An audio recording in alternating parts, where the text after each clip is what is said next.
This goes back to January, the first week of session. House Republicans, we proposed a House rule to make education the first budget and a standalone budget, just like transportation is. And I made a floor speech to that effect because it is our paramount duty. I mean, the Constitution, the state Constitution is very specific to that point.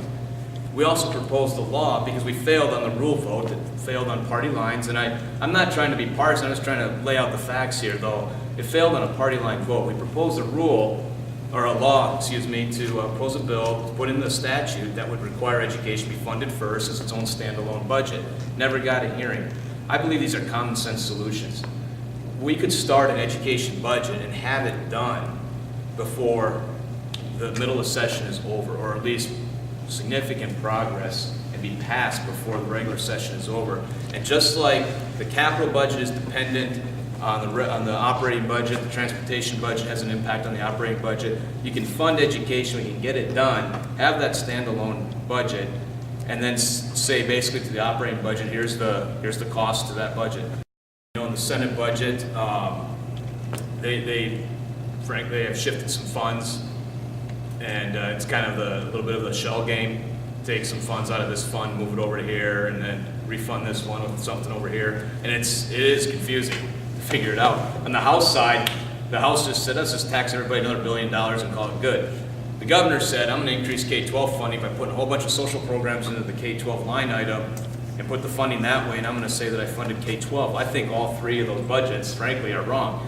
And again, it goes back to, I think education needs to be a standalone budget, and have the transparency and do it early in the session, and not play these games that all three bodies have done with it. To me, it's K-12. Okay, I do support full-day kindergarten. You know, times have changed, and I think that is I think that's a fundamental core to K-12 education. I believe we need to put a lot more focus in those earlier years and identifying issues then. And those of you that are teachers in the room, I think it's fair to say that a kid that's struggling in third grade usually doesn't suddenly become the ace student, you know, in the subsequent years. Usually that struggle continues. I mean, there's always exceptions to that, but I think we need to focus more on those earlier years and make sure that there's a solid foundation. Can I throw a number at you? No, I can't.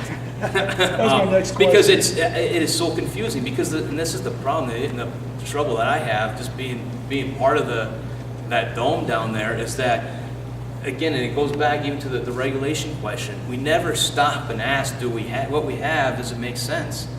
You know, we keep just piling on and expecting that's the solution. And we do this with everything, whether it's business regulation or education. Our solution is always just to add another element to it and never stop and turn around and say that what we have makes sense. And so, you know, I'd like to just strip the veil down from education and really figure this out. And, you know, I don't have the magic bullet standing here today to solve education.